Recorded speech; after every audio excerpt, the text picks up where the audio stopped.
Shalom Bapak Ibu terkasih dalam Tuhan, apa kabar? Saya berdoa, saya percaya kabar Bapak Ibu pastilah baik-baik saja. Pagi hari ini saya rindu menyampaikan firman Tuhan menjadi kuat dalam Tuhan.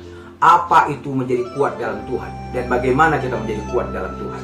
Saya yakin Bapak Ibu Saudaraku terkasih, kalau Anda mendirikan bangunan, pastilah Bapak Ibu tidak saja menginginkan modelnya yang cantik atau bangunannya yang bagus, saudaraku terkasih, tapi juga saudaraku mesti ditopang bahwa bangunan itu kuat, saudaraku, sehingga ketika ada gempa, ketika ada badai, bahwa bangunan itu akan tetap bertahan. Juga ketika Bapak Ibu pergi ke supermarket atau swalayan, saudaraku terkasih, ke tempat perbelanjaan, ketika Bapak Ibu hendak melihat sepatu, hendak membeli sepatu, pastilah yang diinginkan bukan saja warnanya cantik, pasti modelnya cantik, bukan, tapi juga mestilah saudaraku terkasih bahwa sepatu itu dapat bertahan dengan lama atau cukup kuat. Saudara, tahukah saudara bahwa demikianlah juga dengan iman kita. Iman kita juga saudaraku, Tuhan kehendaki agar menjadi iman yang kuat, iman yang tangguh, iman yang cakap mengatasi segala persoalan, segala perkara, saudara terkasih. Dan kita punya dasar iman yang teguh, saudara, sehingga ketika ada badai, ada goncangan pun kita tetap menjadi kuat. Dan saudaraku, bagaimana agar iman kita menjadi kuat? Saudara, di sana dikatakan Efesus 6 ayat yang ke-10, akhirnya hendaklah kamu kuat di dalam kekuatan kuasanya. Saya ulangi, akhirnya hendaklah kamu kuat di dalam kekuatan kuasanya. Kata akhirnya, saudaraku terkasih, menunjuk segalanya pasti berakhir. Semua yang ada di dunia ini pasti ada akhirnya. Semuanya pasti berkesudahan. Demikian juga dengan segala kehidupan ini pasti ada akhirnya, pasti ada masanya. Adakah yang kekal di muka bumi ini? Adakah yang abadi? Jawabnya tidak ada. Kata akhirnya, saudara, adalah sebuah frasa kesimpulan. Kata akhirnya adalah sebuah kata keputusan. Dan kata akhirnya merupakan kata klimaks yang paling akhir atau yang paling puncak. Apa itu kalimat yang paling puncak atau kalimat paling akhir? Di sana Tuhan mau katakan, akhirnya hendaklah kamu kuat, saudaraku terkasih. Dikatakan akhirnya hendaklah kamu kuat.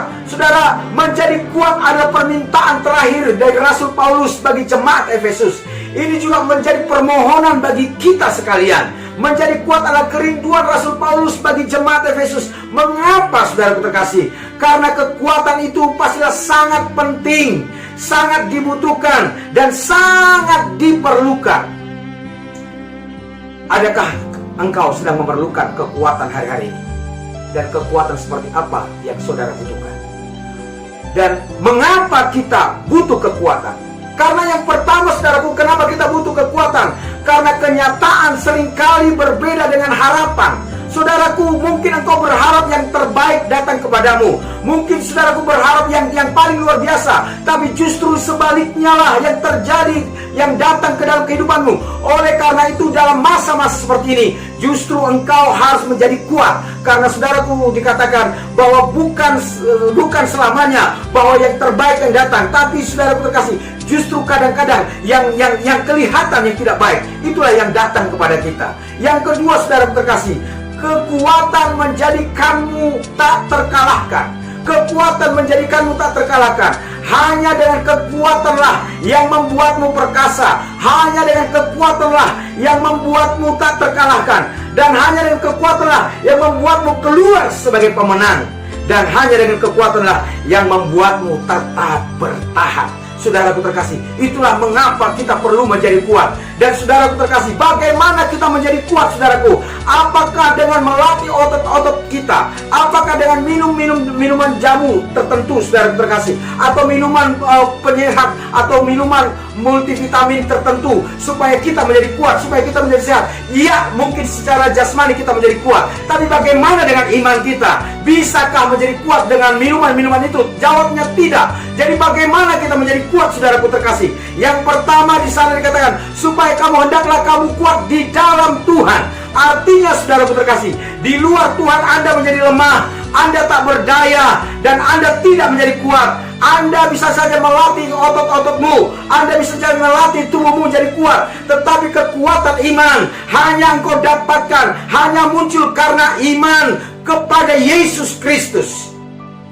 Jadi hanya di dalam Yesus engkau menjadi kuat, engkau menjadi hebat. engkau menjadi dahsyat, saudara terkasih.